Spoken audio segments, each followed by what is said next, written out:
जय शंभो जय शंभो शिव गौरी. എല്ലാവർക്കും നമസ്കാരം. അമൃതഭാരതം യൂട്യൂബ് ചാനലിലേക്ക് സ്വാഗതം. ഇന്നത്തെ വീഡിയോയിൽ നമ്മൾ ഹരിദ്വാറിൽ നിന്ന് ഏകദേശം ഒരു 20 കിലോമീറ്റർ ദൂരത്തായിട്ടുള്ള ഋഷികേശിലെ വിവരങ്ങളാണ് പ്രധാനമായിട്ട് ഉൾപ്പെടുത്തുന്നത്. ഋഷികേശിൽ നിന്ന് ഏകദേശം ഒരു 45 കിലോമീറ്ററോളം ദൂരത്തായിട്ടുള്ള നീലകണ്ഠ മഹാദേവ ക്ഷേത്രത്തിൻ്റെ ദൃശ്യങ്ങളും നമ്മൾ ഈ വീഡിയോയിൽ ഉൾപ്പെടുത്തിയിട്ടുണ്ട്. എല്ലാവർക്കും ഒരിക്കൽ കൂടി വീഡിയോയിലേക്ക് സ്വാഗതം. ഹരിദ്വാറിൽ നിന്ന് എപ്പോഴും നമുക്ക് ഋഷികേശിലേക്ക് വാഹനങ്ങൾ അവൈലബിൾ ആണ്. നമുക്ക് ഓട്ടോയ്ക്കോ അല്ലെങ്കിൽ ബസ്സിനോ അല്ലെങ്കിൽ ഷെയർ ആയിട്ടുള്ള മറ്റ് ടാക്സികൾക്കോ നമുക്ക് ഋഷികേശിൽ എത്താനായിട്ട് പറ്റും.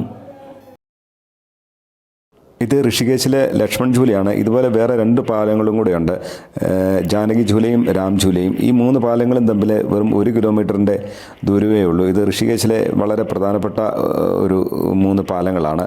ഇത് വളരെ രസകരമാണ്. ഈ പാലത്തെ കൂടെ ഗംഗയ്ക്ക് കുറുകെയുള്ള പാലമാണ്. നമുക്ക് ഗംഗയിലെ നടുക്ക് നിന്നൊക്കെ നമുക്ക് കാഴ്ചകൾ കണ്ടുകൊണ്ട് പോകാം. ഈ രാം ഝൂലയും ലക്ഷ്മൺ ഝൂലയൊക്കെ കഴിഞ്ഞാൽ ഈ ഋഷികേശിലെ ഏറ്റവും പ്രധാനപ്പെട്ട ഒരു അട്രാക്ഷനാണ് ഈ പരമാർത്ഥ നികേതനിലെ ആരതി എന്ന് പറയുന്നത്. എല്ലാ ദിവസവും വൈകുന്നേരം നമ്മൾ ഹരിദ്വാറിലെ പോലെ ഇവിടെയും ആരതിയുണ്ട്. വളരെ രസകരമായിട്ടുള്ള കാഴ്ചകളാണ്. വളരെ അച്ചടക്കത്തോടു കൂടി ആൾക്കാർ ഇരുന്നിട്ടാണ് ആരതി കാണുന്നത്. ഈ പരമാർത്ഥ നികേതൻ എന്ന് പറയുന്ന ആ സംഘടനയുടെ ഇതിൽ ഉള്ള ഒരു ആശ്രമമാണ്. ഇതിൻ്റെ പുറകിൽ വളരെ വലിയ ഒരു ആശ്രമമാണ്.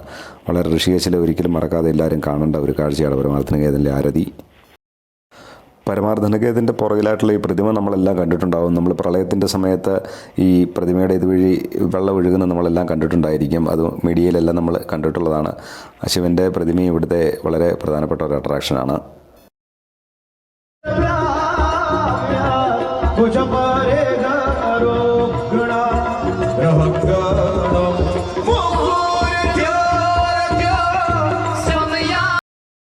ഋഷികേശിൽ ഇങ്ങനെ അനേകം കച്ചവട സ്ഥാപനങ്ങൾ നമുക്ക് കാണാം. ഡ്രസ്സുകൾ, അതുപോലെ രുദ്രാക്ഷങ്ങൾ, ചെറിയ ചെറിയ വിഗ്രഹങ്ങൾ, ഇങ്ങനെ പല സാധനങ്ങളുള്ള ഒരു നല്ലൊരു ചന്ത പോലെ തന്നെ, മാർക്കറ്റ് പോലെ തന്നെ ഒത്തിരി ദൂരത്തിൽ നമുക്കിതുപോലെ അനേകം ഇത് കാണാം. അതുപോലെ യോഗ സെൻറ്ററുകൾ ഇഷ്ടം പോലെയുണ്ട് ഈ ഋഷികേശിൽ. അനേകം വിദേശികൾ വരുന്നതാണ്. അതുകൊണ്ട് തന്നെ യോഗ സെൻറ്ററുകളും ഒത്തിരി നമുക്ക് കാണാനായിട്ട് സാധിക്കും ഗംഗയുടെ തീരത്ത് തന്നെ.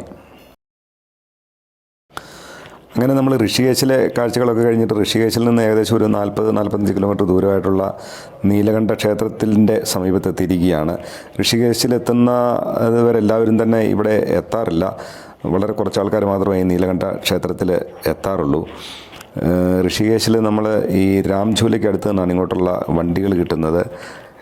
250 രൂപയേ ഉള്ളൂ നമുക്ക് പോയിട്ട് വരാനായിട്ട്. ഒരു 1.5 മണിക്കൂറോളം ഇവിടെ സ്റ്റേ ചെയ്യാനും പറ്റും. തിരിച്ച് അവർ കൊണ്ടുപോവുകയും ചെയ്യും. 250 രൂപയേ ഉള്ളൂ.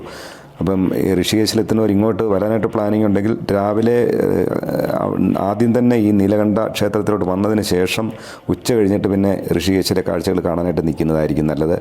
ഇത് വളരെ ഈ മലയുടെയൊക്കെ ഇടയ്ക്കൂടെയുള്ള യാത്രയാണ്. നല്ല രസകരമായിട്ടുള്ള യാത്രയാണ്. വരുന്ന വഴിയിലൊക്കെ നല്ല കാഴ്ചകളാണ്. ഈ നീലകണ്ഠ മഹാദേവ ക്ഷേത്രത്തിലോട്ട് പോകുന്ന വഴിക്ക് നമുക്ക് ഇതുപോലൊരു ക്ഷേത്രം കാണാം. ഇവിടെ ഈ 12 ജ്യോതിർലിംഗങ്ങൾ, 12 ജ്യോതിർലിംഗങ്ങളും ഇവിടെ ഉണ്ട്. പക്ഷേങ്കിൽ നമുക്ക് ഇതിനകത്തോട്ട് കയറാനായിട്ട് പറ്റിയില്ല. വെളിയിൽ നിന്നുള്ള ഇത്രയും ഒരു ദൃശ്യങ്ങൾ മാത്രമേ എടുക്കാനായിട്ട് പറ്റുള്ളൂ. ഇവിടെ ക്യാമറ ആയിട്ട് കണ്ടു കഴിഞ്ഞ് കഴിഞ്ഞാൽ 2000 രൂപ ഫൈൻ അടയ്ക്കുമെന്നൊക്കെ എഴുതി വെച്ചിട്ടുണ്ട്. അതുകൊണ്ട് കൂടുതൽ ദൃശ്യങ്ങളൊന്നും പിടിക്കാൻ നിന്നില്ല.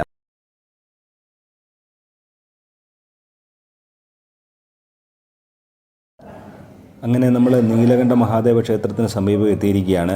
ഈ ക്ഷേത്രത്തിനെക്കുറിച്ച് പറയുന്ന കഥയെന്ന് പറയുന്നത് ഈ പാലാഴി മദനത്തിൻ്റെ സമയത്ത് മഹാദേവന് കാളകൂട വിഷം കുടിക്കുകയും അതിനുശേഷം അദ്ദേഹം 60,000 വർഷക്കാലം സമാധിസ്ഥനായിട്ട് ഇരിക്കുകയും ചെയ്തു എന്നാണ് പറയുന്നത്. അത് ഈ ക്ഷേത്രം ഇരിക്കുന്ന സ്ഥലത്ത് ആണെന്നാണ് വിശ്വസിക്കപ്പെടുന്നത്. അപ്പോൾ അങ്ങനെ സമാധിസ്ഥനായിട്ട് 60,000 വർഷം ഇരുന്നതിന് ശേഷം ഈ നീല നിറത്തിലുള്ള കണ്ഠത്തിൻ്റെ രൂപത്തിലുള്ള ശിവലിംഗം ഇവിടെ സ്ഥാപിച്ചതിന് ശേഷമാണ് അദ്ദേഹം കൈലാസത്തിലേക്ക് പോയത് എന്നാണ് ഇവിടുത്തെ കഥ. ഇവിടുത്തെ ഈ ക്ഷേത്രത്തിനെ പറ്റിയിട്ടുള്ള കഥ അങ്ങനെയാണ് നീലകണ്ഠ ക്ഷേത്രം എന്ന് ഈ ക്ഷേത്രത്തിന് പേര് വരുന്നത്. അങ്ങനെ നീലകണ്ഠ ക്ഷേത്രത്തിൻ്റെയും ഋഷികേശിലെയും ഒക്കെ കാഴ്ചകളുമായിട്ട് ഇന്നത്തെ ഈ വീഡിയോ ഇവിടെ പൂർണ്ണമാവുകയാണ്. ചാനൽ ഇതുവരെ സബ്സ്ക്രൈബ് ചെയ്യാത്തവർ ദയവായിട്ട് ചാനൽ സബ്സ്ക്രൈബ് ചെയ്യുക. വീഡിയോ ഇഷ്ടപ്പെടുന്നുണ്ടെങ്കിൽ വീഡിയോ ലൈക്ക് ചെയ്യുക. നിങ്ങളുടെ അഭിപ്രായങ്ങളൊക്കെ കമൻറ്റ് ചെയ്യുക. എല്ലാവർക്കും നമസ്കാരം.